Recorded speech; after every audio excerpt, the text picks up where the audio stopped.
Pets Add Life, your guide to the latest in pet trends, products, and the joy of the human-animal bond, with Kristen Levine and Chris Bonifati, powered by the American Pet Products Association and DOGTV. Hey Chris, this week is the official start of summer. I can feel it in the humidity and in the air and in the sunlight. I spent some time outside, believe it or not. I spent some time outside in the sun, and I have never felt more exhausted in my entire life. Just like 2 days in the sun, and I'm absolutely drained. So yes, summer is here. The groundhog known as Chris has seen his shadow in the sun, and he has predicted that it's going to be hot from now until about October. Yeah, well, I noticed you had a little bit of a sun-kissed glow there. So I do. I am glowing. Unlike right your pasty friends behind you. Yes, I'm like like my pasty friends behind me. I am tan and ready to go. But today is June 18th, which marks Veterinarian's Appreciation Day. So we're going to be talking a lot about that on today's show. And for those of you who may be new here, this is the Pets Add Life podcast.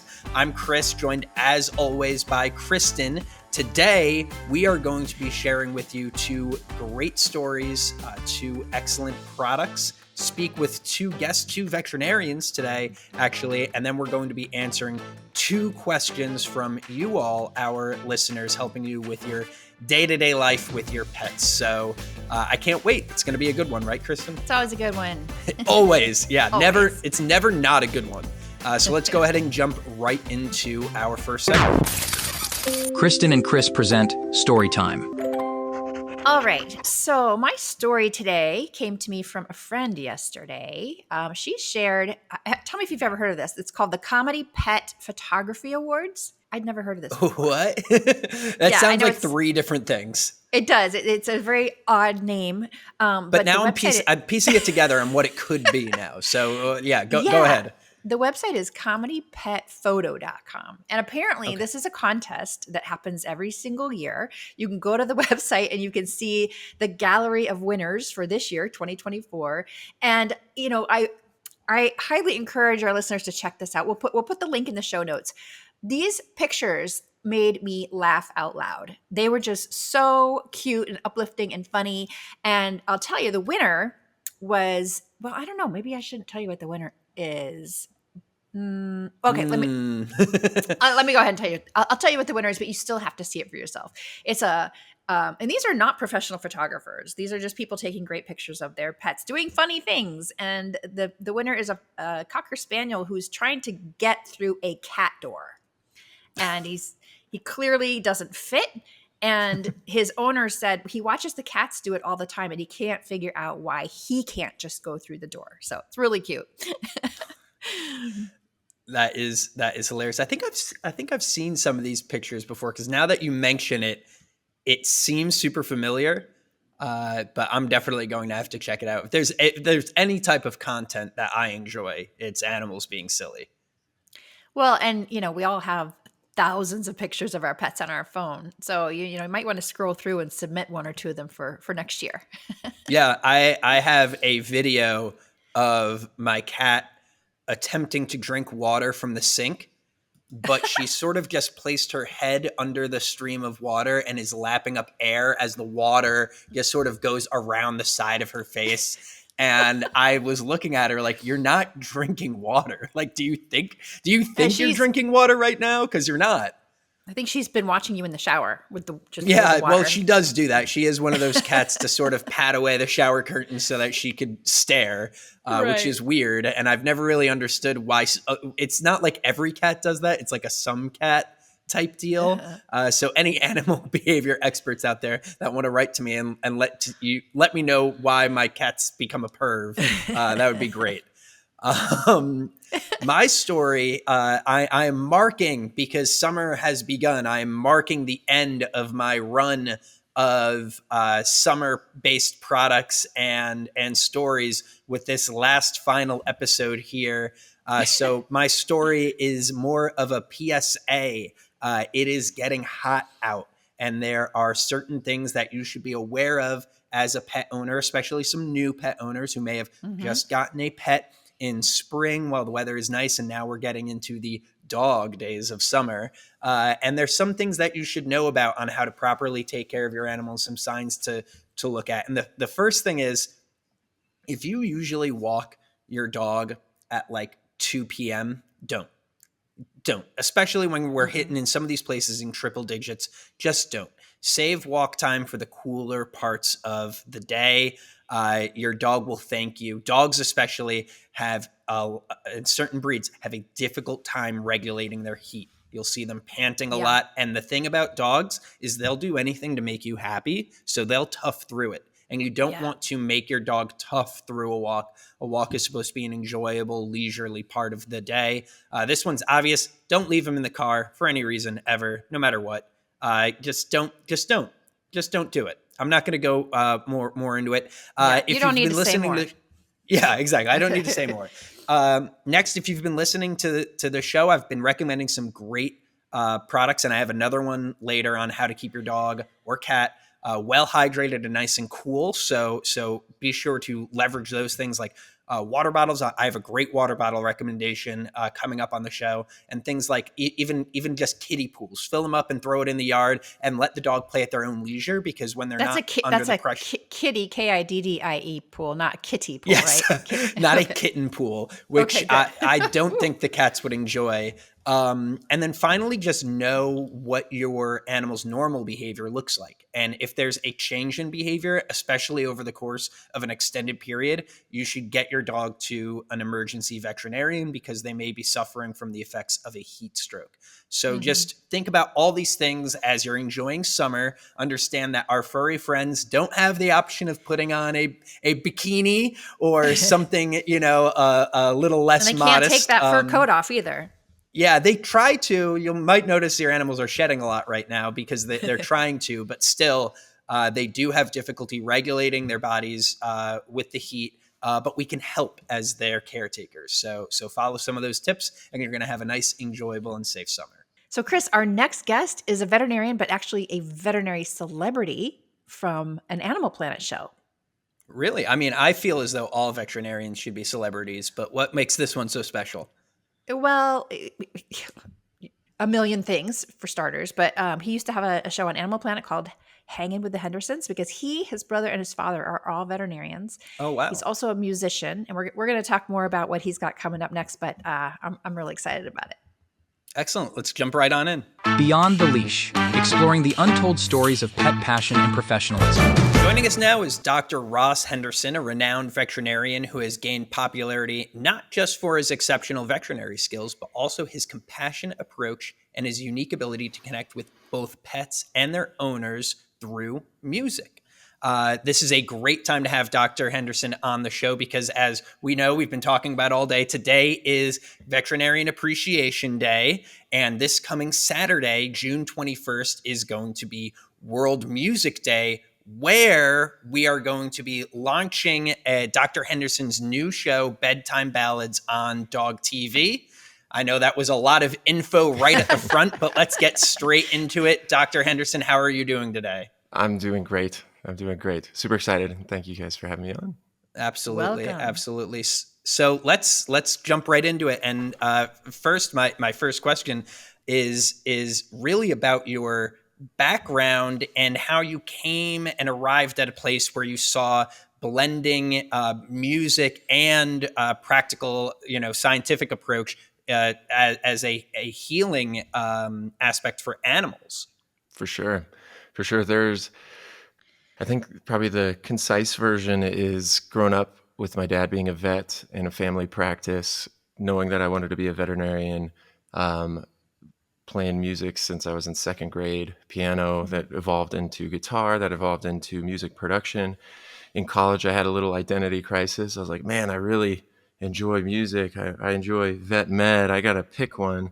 And then I realized ditching either one for the other felt like amputating a limb off. So I was like, I'm going to figure out a way to do both. And then when I graduated veterinary school in Edinburgh, Scotland, came back, started working at the family practice. And one of the first things that arrived was my guitar, and I hung it up on the wall, which is probably a privilege of a family practice. I don't know if I would have been able to do that if I walked into a corporate vet job or something, right? And then, it was at first, it was just like little mini Zen moments playing guitar at my desk. To then it was playing and having dogs, being around, and realizing that music was very part of people's lives, which meant it was part of dogs' lives who were living amongst people. And then I think it really hit a chord, literally, when I was playing for patients like before and after surgery, instead of doing healthy things like a bike ride or walking for lunch, I would sit and play music near the kennels. And then that's what kind of cued some videos that went on social media, and then I realized that a lot of people connected to it. Some people said it was kind of like an unfair cheat code playing music to dogs. It wasn't fair because it was so easy to connect with. But I think it's really cool seeing the actual response of a dog that's nervous starting to play, and then they start to calm down. It's not every dog. There's definitely some dogs like, oh, I'm going to play. And then I was like, okay, they're probably more artists like painting or something, but not music. But anyway, that's the short version. Well, let's talk a little bit. Maybe you can share with us any of the science behind how music can be calming for certain animals. Yeah, absolutely. So, and this is cool. This is discussed in the show as well, which I was super excited when Ron reached out. But yeah, it's pretty fascinating. Just there's certain frequencies that there's data that causes calming effects, lower registers and things. I think the other fascinating part is just the spectrum of the frequency range that they can hear and how well they can hear as well. So, and then also the tempo and pace, and then even chord structure. So it's fascinating, but it also kind of makes sense because they're also emotional creatures. And I feel like music, in a way, transcends and translates some of that emotion. So I think it's so cool that humans are in a capacity to create music, and that it kind of bridges being able to share emotion with animals in a way. And the fact that there's data that's kind of starting to support that is really interesting. Let's talk a little bit about the show, Bedtime Ballads, which, as Chris said, is going to launch on the 21st of June, which is this week that this interview is launching. I love the timing. This is Pet Anxiety Awareness Month, and I love that that we're talking about how music can be calming for pets. But tell us a little bit about the show. What can we expect to see on Bedtime Ballads? Yeah, so it's just interesting facts along the lines of what can help our relationship with our pets to kind of enrich that relationship in a safe way that helps with anxiety, helps with stress, helps with routine, how different things in our lives can be integrated into their lives to make it mutually beneficial. And then music, of course. So each episode finishes with like a song, a ballad version of some original songs that have kind of been just part of my musical journey that I was able to format in a way that was suited for the show, which I was super excited about. And they're, it seems kind of obvious or cliche, but it's like I've written a lot of songs inspired by my interaction with animals. Like this song, Let Me Be Your Home, was inspired by what it actually means seeing people adopt these animals that are maybe that don't have a chance, and that you're creating this relationship that will literally change your life. So I think, those types of things. And then there's some other songs that are maybe less specific to dogs, but I think work well. So anyways, it's just a really cool concept of being able to share how our relationship with dogs can be enriched, and then adding that musical element. So it was like, I want to do this. It's like, I feel like that is, this is what it's all been stemming up to in a lot of ways, Yeah, absolutely. And, for all of our listeners who may be listening right now and hearing the dulcet tones of your voice and wondering, man, I wonder, he's talking about all these songs, I wonder what they sound like. Well, I have some great news. We're actually going to go ahead and give all of our listeners here a little sneak peek of your upcoming show. And that's going to be airing on DOGTV, like I said, June 21st, World Music Day. The show is called Bedtime Ballads. So we're going to go ahead and give you all a little preview right now. It's Bedtime Ballads with Dr. Ross Henderson.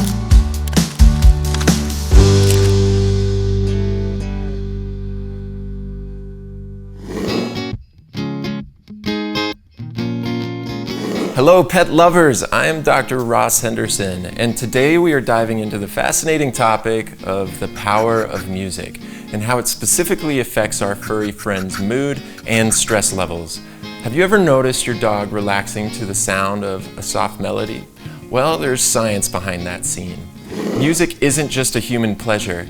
It significantly impacts canine emotions and stress. Studies have shown that certain types of music can calm dogs, reducing their heart rate and stress levels, much like it does for us. But not all music has the same effects. Classical music, for instance, has been found to have a particularly soothing influence, while heavy metal might be a little less conducive to relaxation. Unless you have one of those rocker chihuahuas, I know you've seen them. Selecting the right music for your dog might depend on their breed, age, and personality. A lively puppy might enjoy upbeat tunes, where a senior dog could prefer slower, softer melodies. Observing how your dog reacts to different genres is key to creating the perfect playlist for their relaxation. So that's just a quick little preview. Again, the show's name is Bedtime Ballads, airing on DOGTV this June 21st on World Music Day. So it sounds super interesting, Dr. Henderson, that concept of blending all these different kinds of sounds to create this music that is actually soothing to animals. I'm really interested in the fact that that classical music has been shown to have a more soothing effect. Any insight as to why that might be? I mean, heavy metal not being soothing, I understand, but I'm not the type to throw on Mozart or Bach when I'm feeling stressed out. So can you give us some insight as to why that is? Yeah, so my entry into music was learning classical piano, wildly enough, and I don't know how to particularly explain it, but classical music definitely has this. Sometimes I'll play a song, or when I was learning classical music, I would mess around and kind of create my own versions of songs. But there's something about it that just feels bigger than just notes playing. And lately, ironically, I just got my piano tuned, the one that's been upstairs in our house, and I've like re-fallen in love with playing piano. It's like my first love. In fact, that reminds me of that song "Baby Grand" with Ray Charles and Billy Joel, which is an amazing song. But yeah, getting the piano tuned and starting to play it, I swear it feels like I'm transporting back to like elementary school and middle school when I was just consumed with this thing that felt way bigger than myself. And so I think without being able to really describe that, it's something there to me, which is really unique to classical music. I think jazz is like a fancy, like a more fun, upbeat version, because I've experienced something similar with that as well. It's very complex, very cerebral, but with classical music, it feels like you're watching a movie without any visuals, is what the feeling. Yeah. So it's very feely, I think, which is great. If you've ever been to a symphony, you know what I'm talking about, or like an orchestra in a big theater. I mean, it's the same thing. It's phenomenal. Yeah. Well, my experience with music was playing violin poorly through high school to try and get into college. I can't necessarily relate, but here we are sort of in the middle of June. 4th of July is coming up, and we know that 4th of July could be a very stressful day for dogs. So any tips on how maybe some of our listeners could use music as well as some of the other products that we've been recommending throughout the summer, but how the addition of music could be used to help keep pets relaxed on a very stressful day like that. Yeah, for sure. I think starting with routines and integrating it beforehand. That way, if there are noises that break through the ambient noise and music that we're playing, there's something familiar that they can kind of hold on to. But ultimately, it's like with my 2-year-old twin boys, the white noise kind of cushions other sounds that are going on. When my wife starts vacuuming at 10, I'm like, okay, the white noise is kind of a cushion here. So, and I'm getting the look that I should be the one vacuuming, but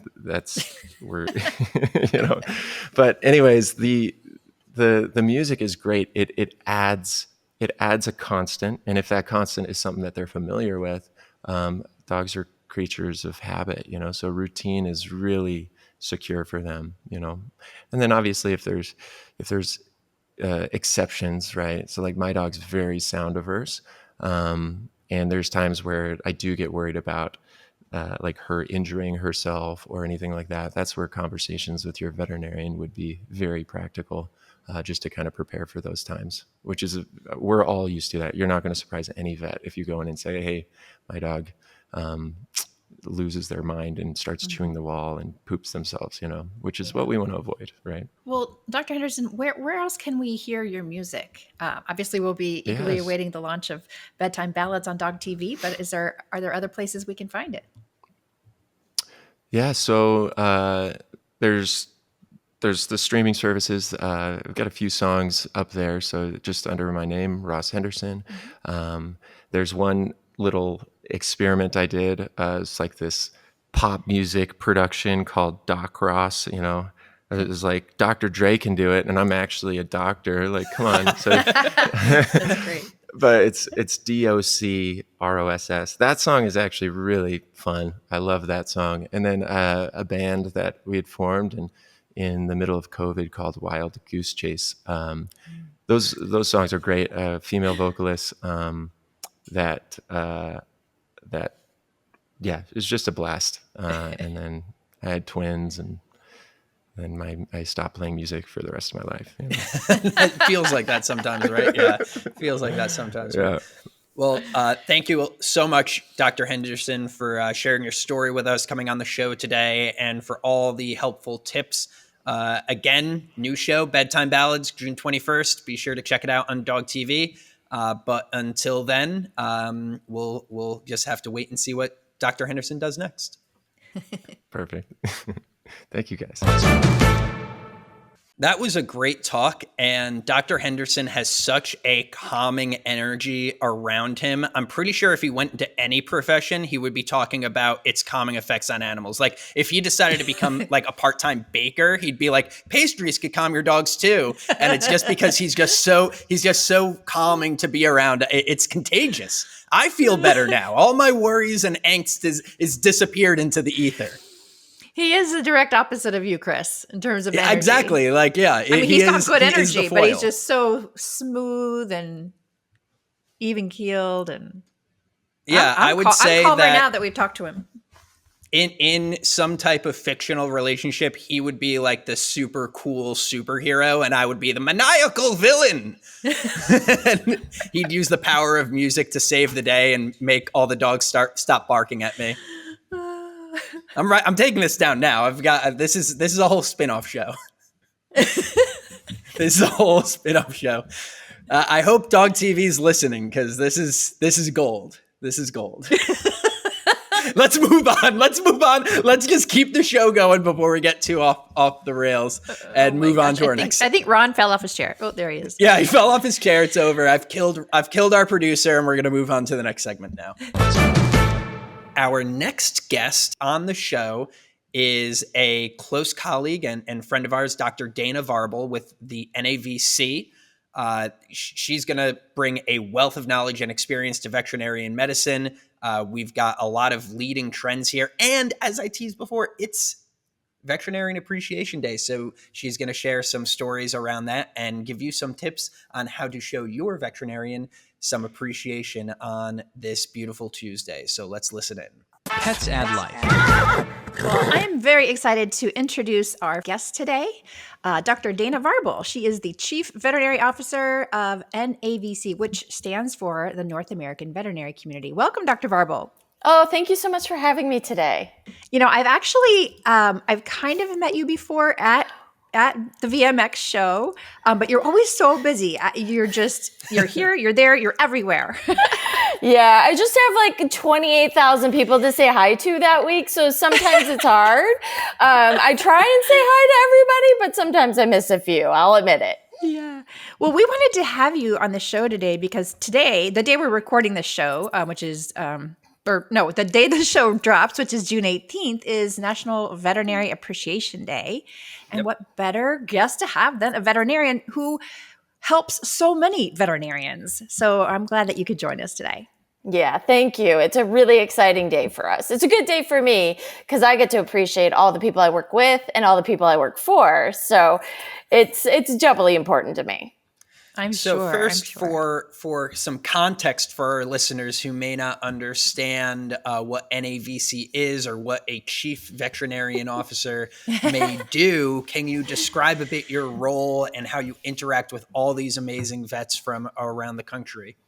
Sure. At North American Veterinary Community, our mission and our job is to bring the latest and greatest continuing education, information, industry updates, and new products, and new innovations, new science to all the veterinarians worldwide. We do that through several ways. We have an online learning platform called Vetfolio. We have journals called Today's Veterinary Practice, Today's Veterinary Nurse, Today's Veterinary Business, and Veterinary Advantage. But probably what we're most known for is the big show in January. It's a trade show called Veterinary Meeting and Expo. We call it VMX for short. We love our acronyms. And at that meeting, many veterinarians and veterinary nurses and technicians and other professionals in the space, from pharmaceutical companies to medical device companies to ultrasound and imaging companies, come together, and we have a wonderful 5-day meeting where we share all the new educational information, new science with veterinarians so that they can bring it right away back to their clinics and improve the lives of pets everywhere. Yeah, I think it's really important for pet parents to understand the continuing education that veterinarians go through whether it's yearly or biannually. Do you know what are the requirements of licensed veterinarians today as far as continuing their education? Yeah, I mean, it varies by state, but about on average, veterinarians have to get 20 hours of continuing education every year. Some states do it every other year. So maybe for them, it's 40 hours or 30 hours every other year. And that helps us stay up to date on, so many things. We always talk about veterinary medicine is advancing so quickly that it is hard to stay current and abreast of all the new stuff that's available for pets. And we do. We're nerds. I always say veterinarians are nerds. We went to school for a long time. We love learning. So it's a great opportunity for us to just kind of reinvest in ourselves and be able to bring that right to our patients. It's great. It's a great opportunity. But that all those continuing education credits, that may come as a surprise to some of our listeners, all that travel that gets invested and reinvesting back into their education. Are there other aspects of the job that may be surprising or unsung that you'd like our listeners to be aware of so that they can appreciate you that much more? Oh, there's probably a few, but I think one of the things that I always try and promote this to pet parents is the role of credentialed veterinary nurses, credentialed veterinary technicians in the care for their pet. Sometimes I think, I love being a veterinarian, but I couldn't do it without all the people around me helping answer questions. I think sometimes what they do and how much they're educated surprises people. Typically, they have an associate's degree. Many of them actually have bachelor's degrees now, and there's quite a few that have master's degrees. So they're very educated. They have a lot of information that they can share with you, a lot of expertise they can bring to you as pet parents. And, I think the important thing with them is sometimes as veterinarians, I'm limited. I have so many patients I have to see in a day, and I want to bring everyone my best. But it's sometimes nice to have, those professionals around me that can help enhance what I do, make it real for you. A lot of times they can spend more time with pet parents and help answer those in-depth questions. So I think sometimes they're not just, folks we brought in off the streets. We have many wonderful veterinary assistants and kennel assistants that are amazing as well. But these folks that are really well educated are really professionals and can really help you as well. Yeah, and their role, from what I understand, is really going to be expanding, given that there's a shortage of veterinarians today. Isn't that right? Yeah, there is a shortage of veterinarians. So again, we need to focus on our time on the doctor-only things, which are actually a lot fewer than most people realize. We're the ones who have to diagnose. We're the ones who come to you to interpret blood work, make a final diagnosis, talk to you about what your expectations are. But one of my favorite examples is like when I diagnose a pet with diabetes, I talk a little bit about what to expect and how things are going to progress and what the next appointment's going to look like, what the next month is going to look like. But then I have to go. And a lot of times it's so overwhelming. And I tell them I tell people, don't worry, because I have a vet tech coming in and they're going to tell you all the things to expect every day. And I've had so many pet parents go, wait, can't you? Mm-hmm. I can, but they're better at it than me. They're really good at the counseling aspect. They're going to be able to talk you through your home nursing care because what they do in the clinic is veterinary nursing care. So they're really the ones on, like in between and on those front lines. I really rely on them. So it sounds like Veterinary Appreciation Day should really be Veterinarians and Staff Appreciation Day. Yes. Veterinarian Office Appreciation Day. Yeah. There is a Veterinary Technician Appreciation Week, but I always think that we're a team.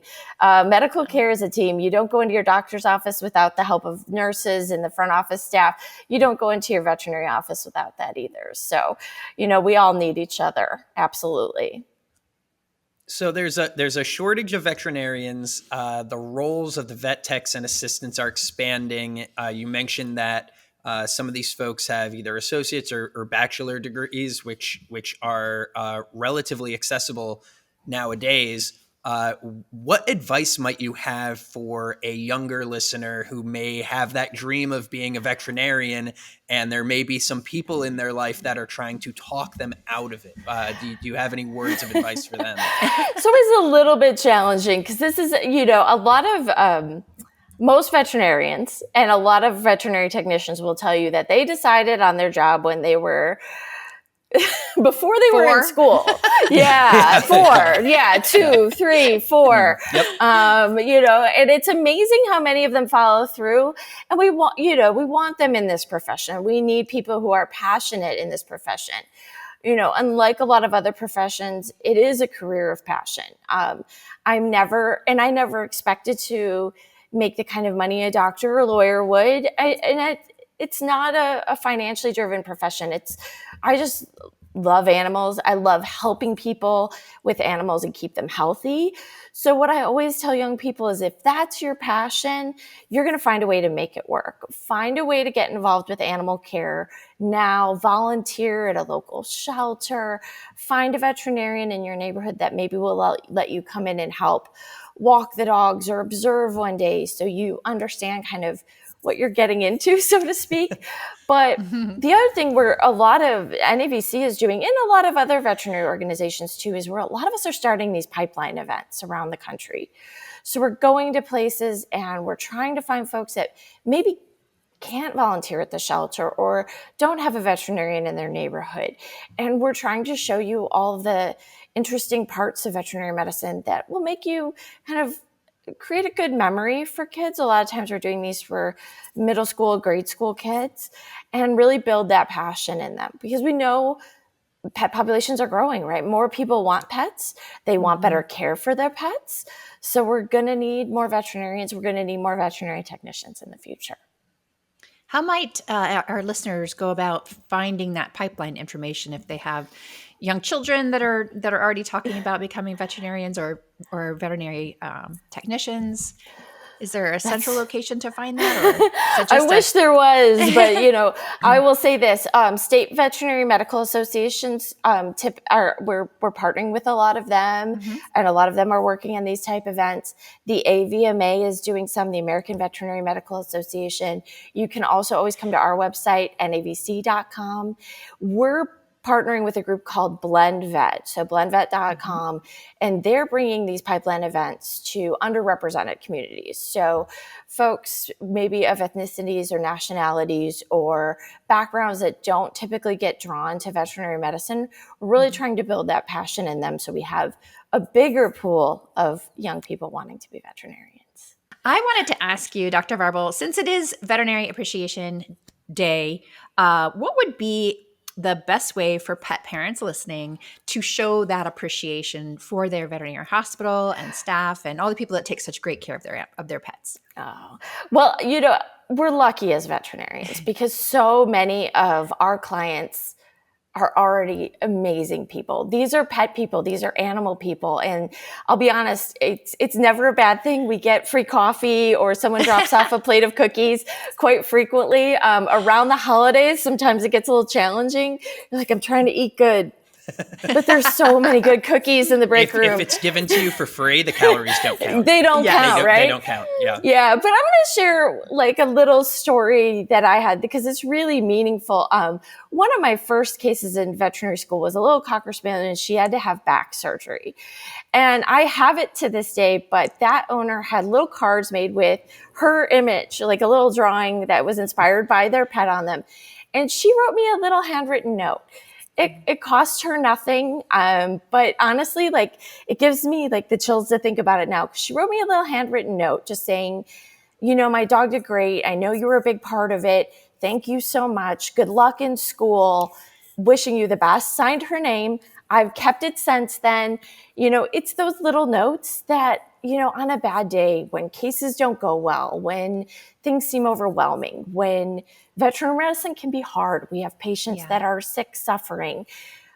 But on those days when I can pull out those notes, they're priceless. Those little handwritten notes, and it costs nothing. So, I think we get remembered a lot when, unfortunately, at end of life. But if you've had a pet that even just spent a day or two in the hospital, a little handwritten note to the veterinarian or staff means everything to us. Yeah. It's so true. And for those of you listening who don't know what a handwritten note is, it's actually when you take a note card or a piece of paper and you write in handwriting. It's a very personal, meaningful message. I'm glad that you brought that up. Wait, I'm confused, Kristen. Can we go over that again? Hey, and I will say this. I have printed out emails and stuck them right in that folder with handwritten notes because there's some really good email writers out there who write amazing, wonderful, appreciative emails too. So if that's if that's your wheelhouse, we'll take that too. We'll take it too. Dr. Varble, thank you so much for joining us today. Remember, their website for NAVC is navc.com. Be on the lookout for some of those events, and remember to thank your veterinarian today. Thanks, you so Dr. much. Varble. Thank you. I just love what she said about a personally handwritten note as a thank you to your vet or your vet staff. I think that's just so thoughtful. I keep those. I'm not a vet, obviously, but I have notes that have been sent to me from people who maybe adopted a pet from the shelter I worked with. And these are like 20 years old, and I keep them because they're really meaningful. But I thought of a couple other ways you could show appreciation to your vet hospital. And that would be to write a great review, a Google review. Or one time I took, have you ever heard of the store called Nothing Bundt Cakes? Yeah. They make nothing but bundt cakes, and they make these little baby ones. And I took in like 24 of these little baby bundt cakes into our vet's office on Vet Appreciation Day, and they loved it. As Dr. Varble mentioned, they love getting sweet treats from clients. Yeah, who doesn't? I'll immediately after the show, I'll be heading to the donut store and doing a quick drive by because we have the the standard vet, and we have the emergency vet. And the emergency vet's like right next to our condo. And thankfully, we've never had to go there, but I'm sure they wouldn't mind a random stranger walking into their practice and Right. delivering some Krispy Kremes. So I'm going to make sure that happens. The product of the week. All right, Chris, it's time for our product of the week, or product. That was pretty good. That was pretty good. Was it? That was Thanks. pretty You good. know, Yeah. I've been listening to you do it all these weeks, and I'm getting better. So why don't you go first today with your product? So my product of the week, and I teased it a little bit earlier in the show, is a specialized water bottle for your dogs when you're going walking and it's hot out. So there's a lot of different water bottles out there. There's some pet parents who might just have a collapsible bowl and they fill up their own water into the collapsible bowl, or some type of other device that's really bulky and difficult to carry. So this water bottle comes from Springer Pets. You can find them at springerpets.com. And what's really cool about it is the design. It's this tough, flexible rubber that sort of expands out into a crown that becomes the bowl. And you could just whip this bad boy out. You squeeze on the water bottle after the crown's been opened up. And that just sort of becomes like a nice, easy spout that your dogs can drink out of. Because you think about water bottles, it's just the hole's too small for a dog to get their tongue in there and properly lap up water. So it's basically just replacing that. And it makes it super easy. It comes in a bunch of different sizes and colors, so you can style it the way that you want. And Springer Pets, if you really like their products, they actually offer this whole walking system where it's like a fanny pack and some clips and a specialized leash, so that you could really be hands-free while you're walking your dog this summer and make sure that they're properly hydrated, which is really important. Even for short urban walks, you should be leaving the house with water for your animal. Absolutely. And I didn't want to interrupt you, but I actually have this very water bottle for Tulip. Whoa! I do. Whoa, what a coincidence. I have the green one, and I love it because for all the reasons you mentioned, but also when we take her on longer car rides, it fits right in the cup holder, and I can keep the water, you can lock the water in so that it stays in there. Yeah. And so we use it every time we go on a long car ride with Tulip, as well as going for walks. So I love that innovative. You brought that up, because It's incredible. They were on Shark Tank about a year or two ago. So they were, maybe, yeah. I love their stuff. I mean, I was just going through a bunch of the stuff I have in looking for some summertime stuff, because again, I'm capping it off. All right, no more summer. Chris is gone. But I guess I was looking around, and we always used one of the ones that kind of folds out and it becomes this big thing. And my parents hated it and ended up just going back to another like collapsible bowl. But now I think I really like the design of this one. So check it out. Maybe it's the right thing for you as well, whether you're a hiker or an urban walker, or in a situation where you're going to be taking a long road trip with your dog. So be sure to check them out. That website, one more time, is springerpets.com. Awesome. Well, I'm also continuing my series of themed product recommendations, Chris. We're still in the month of June, so it's still Pet Anxiety Awareness Month. And I just want to remind everybody, if you haven't heard me talk about this yet this month, we've created a free download. It's called our Calming Solutions Capsule Guide for pet parents. There's one for dogs, there's one for cats, and you can get that at petanxieTyawareness.com. We've basically got tons of product recommendations, as well as how to find a fear-free veterinary hospital, how to find a veterinary behaviorist to help your pet with their anxiety or stress. But one of the partners I wanted to highlight is a product that I'm sure a lot of dog parents already know about, and that is the Thunder Shirt. But the reason I love to, talk about this product because it has worked so well for my dogs. So Thunder Shirt is probably the original calming product when calming our pets and pet anxiety became something that we were really recognizing as a health concern. And it works by applying gentle, constant pressure to your dog's body. So it's kind of like swaddling a baby. You've seen like a little infant wrapped in a burrito blanket. Yeah, it's kind of it's the exactly same like that, concept. actually. Yeah. Right.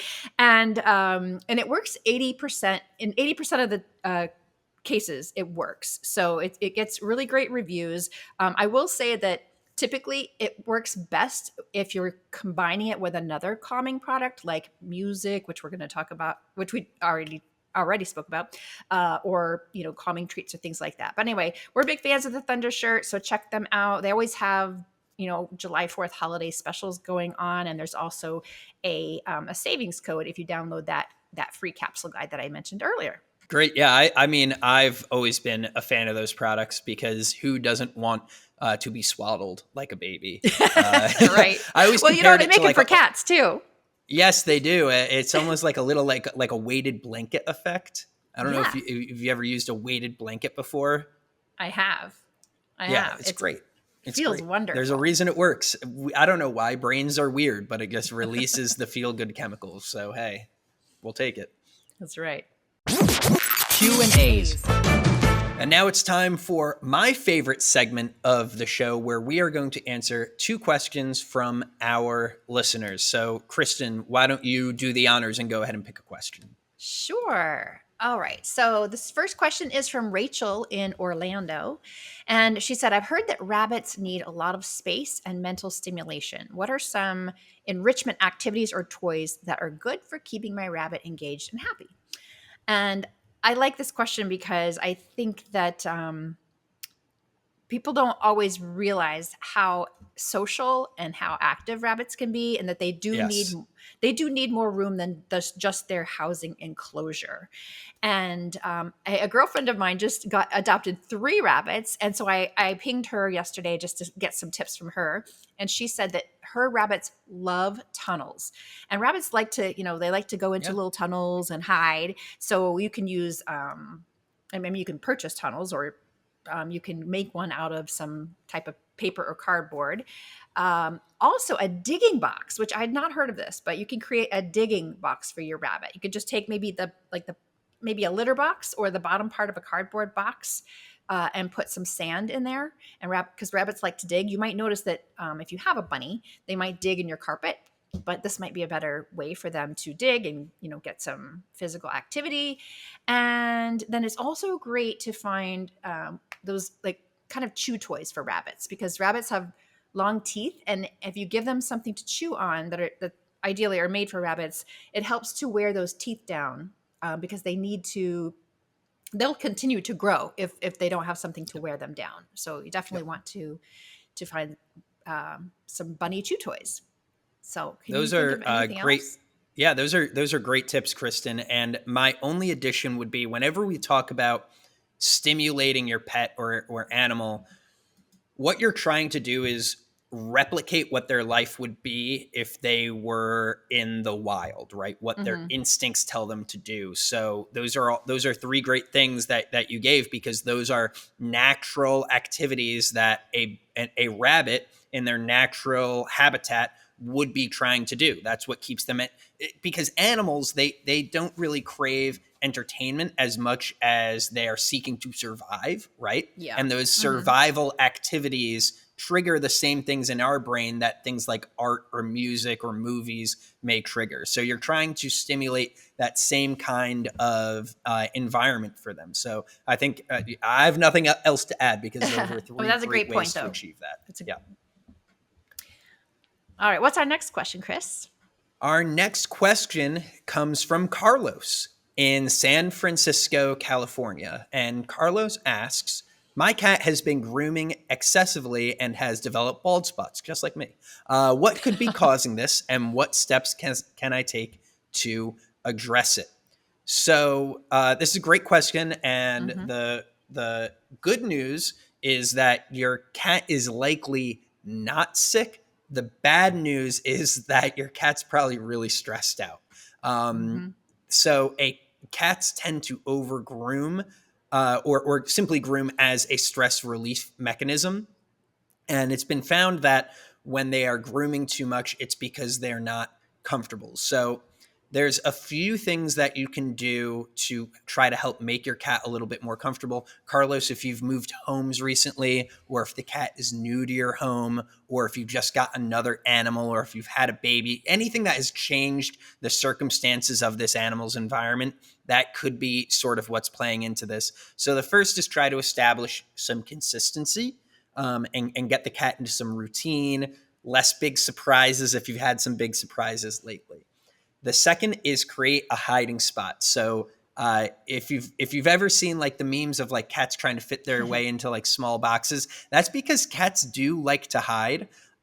So my cat has a little place under a dresser that she likes to go. We also, she fell in love with this one cardboard box, and we haven't thrown it away. It's like this just crappy box we got a piece of furniture in, and it sort of just sits over in the corner, and she likes to go hide in there. So just give the cat a place to be alone and away from outside stimulation. The next is play and stimulate the cat in other ways to get their mind off things. Same thing I'd give advice to a person who is stressed out, is just try to find a healthy outlet to get some of that energy out in. And the last thing is listen to some of our previous tips. We've recommended some great products on stress relief, chewables, supplements, pheromones. There's all sorts of great things out there. But it's typically a behavior-based activity. If you don't see any improvement after making some of these changes, there is a small chance that there could be some medical things such as parasites, lice, fleas, ticks. But those are usually pretty apparent when you look at it. You would see that bald spot and go, that really doesn't look right, in which case you should bring your animal to the vet. Excellent advice, Chris. Cats are so good at kind of masking when they're when they're stressed or Yep. they're sick. And, some of the symptoms of a stressed cat include obviously this over grooming, but also a cat could hide, a cat could be excessively vocal. And those aren't necessarily things that we would think are indicators of stress. We might think a vocal cat would be a hungry cat, or a hiding cat would just be being a cat. So it's really, I applaud Carlos for recognizing this as a potential.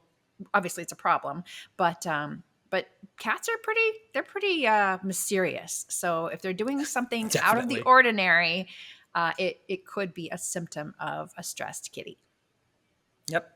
Well, thank you, Rachel and Carlos, for your questions. And if you, listening at home, listening or watching, would like your question answered on this show, you can head on over to petsaddlife.org/podcast. Scroll on down to the bottom of the page. You'll see a place where you could leave your question. Or if you are feeling super, super brave, you could leave us a voice memo, and you may hear your question played on the show. We want to hear your voice. I'm looking for a brave warrior to journey on this dangerous quest, where you will record your voice for all of our other listeners to hear. A frightening, frightening, frightening prospect, but one that Chris and Kristen face every week as we bring you this show. So believe us when we say it's really not that scary. And Kristen, I believe that brings us to the end of this episode of the PAL podcast. That's right. Wow. That was really fun having two vets on the show. Yeah, it's great. We probably should have asked them to stick around for our questions. Q&A. But then they'd give real answers. It wouldn't be as fun. People, they want to hear the vox populi, they want the voice of the people nowadays. Okay. Let's hope so, because that's what they're getting. Exactly. That's what they're getting. But thank you all for listening. If you liked the show, be sure to share it with a friend, subscribe on your favorite platform, do all that crazy fun stuff. And if you are so keen, join us again next week. We'll be here every Tuesday for the PAL podcast. Thank you, and enjoy the rest of your week.